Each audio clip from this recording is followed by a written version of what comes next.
meat packers, they've gotten bigger and bigger. They've thrown their political weight around. They've broken the law at their plants. And folks say, what if we enforce child labor law against them? Who will we get our meat from because they've gotten so big? Are you on? Which side are you on? First, we're going to be talking about child labor. We just finished going through Boss Watch and talking about this issue with, Hyundai and the child labor stuff. And the real big deal there, is that that Hyundai is violating the hot goods provision of the child labor provision of the Fair Labor Standards Act. And basically the hot goods provision it says that, like, if you make stuff with child labor, you can't make money off of it. That's not you can't do it. You forfeit by utilizing child labor, you forfeit the right to the profits from said child labor. So the Department of Labor is alleging that did not happen, that Hyundai still sold goods that were made with not just child labor, but oppressive child labor is the language that the U.S. Department of Labor has used in their filings. And again, 50 to 60 hours for a 13-year-old.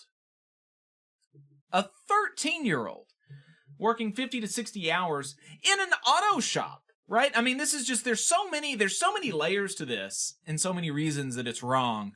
And so the Department of Labor is saying, like, you got, look, you did child labor, then you sold the stuff that you made with child labor and you got profits from it. You got to give them up. That's what the law says. You can't have that.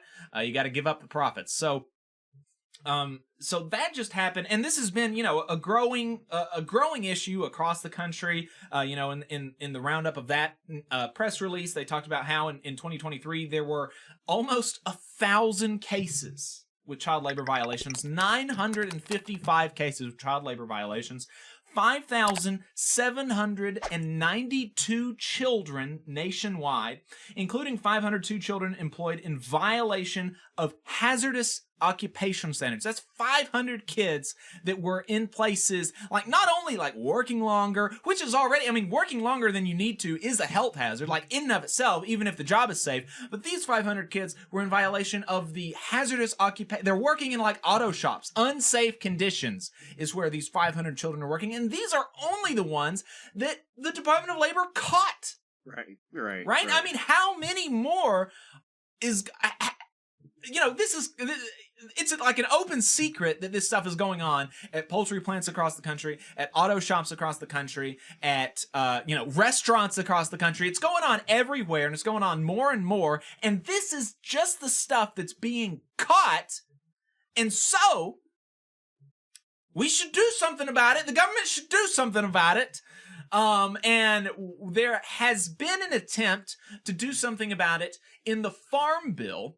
And Texas Representative Greg Casar was talking about this and how the amendment to the Farm Bill that would address some of the child labor issues that we've been seeing across the country, that amendment has been voted down in the House of Representatives. Let's listen to Representative Greg Casar make this point in the House last week.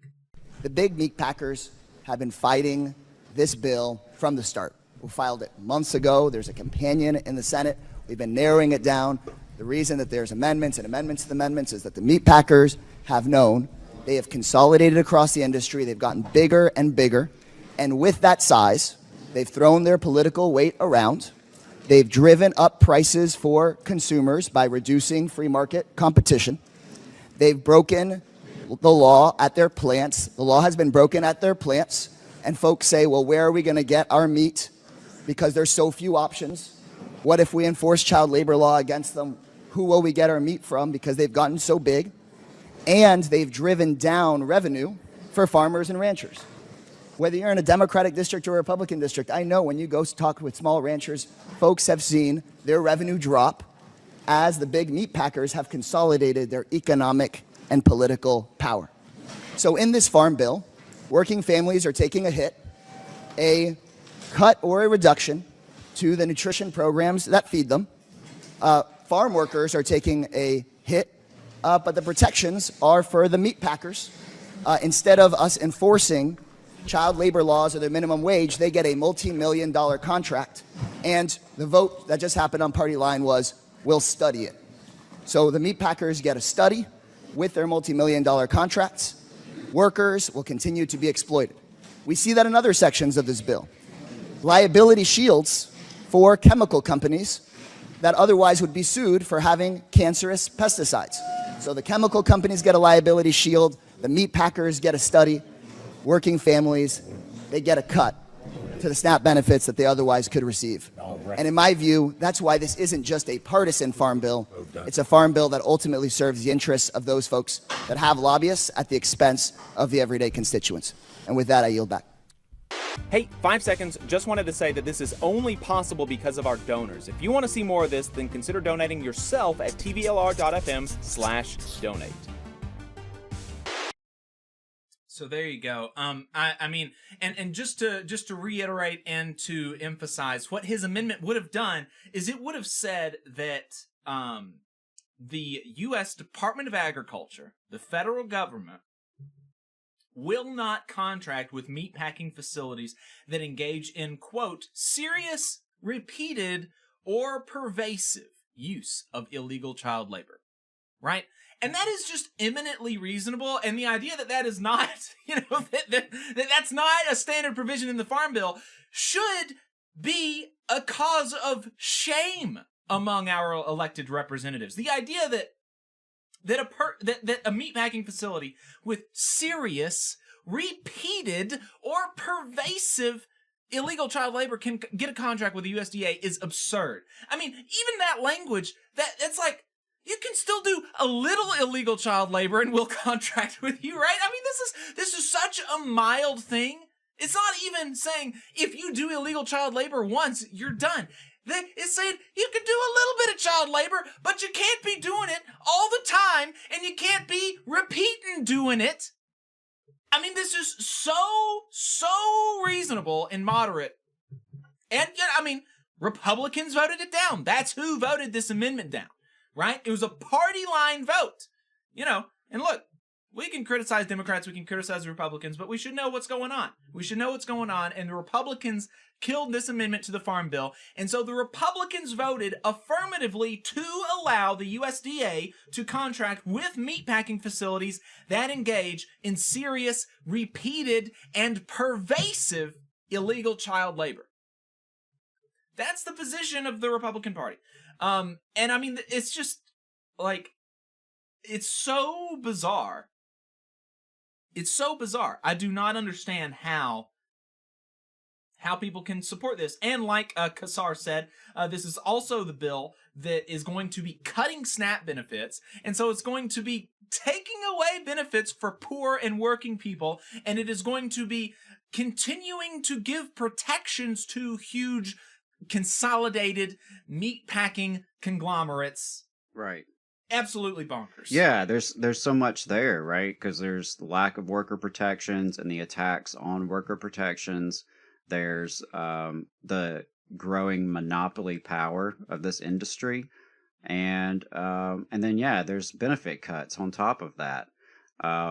Basically, the cuts that they're talking about making to SNAP, to what is commonly called food stamps, amounts to about 1 to 2 days a month worth of benefits. It'll start at about 1 day a month, and by the end of this 10-year projection, be about 2 days worth of benefits a month that will be cut.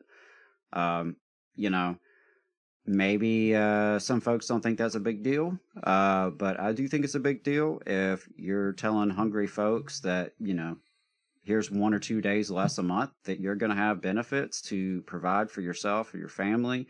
I mean, this is children we're talking about, the elderly, disabled folks, and SNAP also, frankly, is an economic stimulus.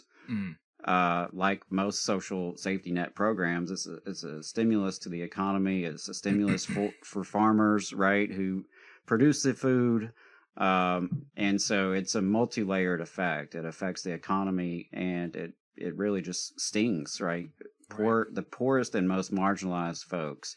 And so it's really shameful to see folks in DC that are supposed to represent constituents, and they don't. They represent corporate forces. And it's, it's really, really disheartening when you see legislation like this where it could have actually helped people. Mm-hmm. Could have actually made a little bit of a positive impact, but couldn't get it across the finish line with the current makeup. You just saw a clip from the Valley Labor Report. We are live every Saturday morning from 9:30 a.m. till 12:30 p.m. And we pride ourselves on keeping all of our content free to everybody so that we can talk to as many working folks as possible. If you support the work that we're doing, you think that it's important, you think that it's good, then consider making a monthly contribution to the project, and you can do that on our website, tvlr.fm.